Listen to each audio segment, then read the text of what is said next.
Today we're going to take another look at advanced versions of respiration training to improve performance.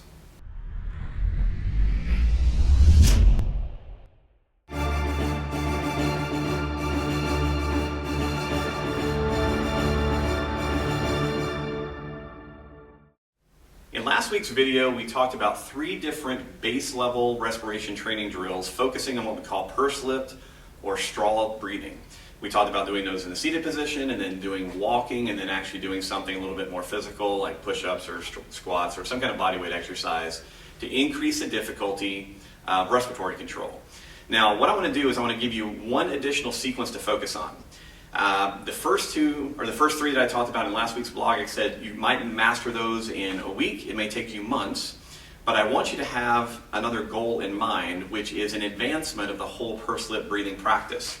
So in the original version that we went through, we talked about breathing in through the nose for a count of 2 or 3 or whatever is comfortable for you, and then doubling that through pursed lips for an exhale. So in for 2, out for 4. In last week's video, I talked about then taking a pause, because in the human respiratory cycle, there is generally a 2 to 3 second what's called natural respiratory pause that happens at the end of the exhale. And that's just a normal part of how we go through our lives, and most of the time it happens unconsciously. So one advancement or greater challenging more challenging version of this drill is to get rid of the natural respiratory pause. So instead of in through the nose for 2, out for 4, wait for 2, back through that cycle, it's simply in for 2, out for 4, in for 2, out for 4, without allowing the respiratory pause. Now, this doesn't sound like it should be that difficult or that complicated, but what happens is whenever you remove that respiratory pause, it will cause some coordination challenges for you, number one, and what we often see is that people become a little bit more panicky about their breathing without that pause, which gives them usually a chance to control themselves. So this is a really, again, it sounds simple, but it is an advancement of the drill, and it's a much more challenging version. So once again, you're going to go through 3 different evolutions of this drill, where one you'll do seated, just learning how to do it, and then secondly, doing it walking, and then third, you'll be doing like push-ups again or some kind of body weight exercise.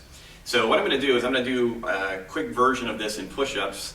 Again, I'll try and breathe loudly so you can hear it, but again, the whole idea is skipping the pause and making sure that there's a continuous flow of air in and out.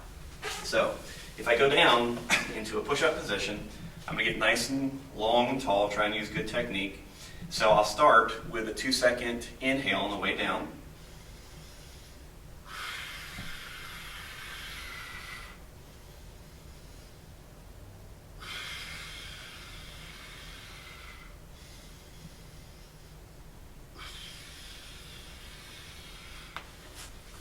So just like that. Really, really simple, and the whole idea is that as you increase your repetition range, the control challenges are going to increase. Your goal at the end of all this is basically to do what I just did, although I only did 3, which is not very much, but to be able to get up and talk normally, not be out of breath. Now you may feel physical fatigue, but again, the goal here is to develop respiratory mastery so that your breath is, unless you're doing massive all-out sprinting, is never the cause of your need to stop exercising or stop performing. Now, it's a lofty goal, but it's a really cool one to work toward. So let's recap this advanced version of the pursed-lip breathing drill. First thing that you need to do, work up to 30 breaths twice a day, continuous inhale, exhale with no respiratory pause. That's the starting point. As you get better with that, you're going to then transition into walking. Again, my initial goal is to work up to maybe 5 to 6 minutes of walking with that continuous breath flow. Obviously, you can extend that if it feels good to you, but at a bare minimum, you need to accumulate 5 to 6 minutes just to ensure that we're getting enough repetition to get good at it. And then finally, transitioning into body weight exercises or utilizing that breathing style in a training session. Again, you don't have to go do your 1 hour or 1.5 hour workout or training session and just do that. You can, but ideally you would pick 2 to 3 different exercises that you're going to do for fairly high volume, not sets of 3, but sets of 20 to 30, and add that particular breathing style into your training sessions. And that way, again, you can develop your respiratory competency under stress and under load. So if you have any questions about this, drop me an email or give us a call. Thanks.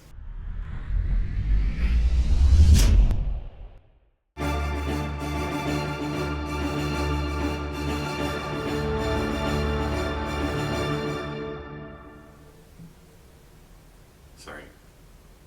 Did I already do the intro? You did. Okay. I have a star. What am I doing? Sorry, throw you off with the conversation and the rolling part. That was me.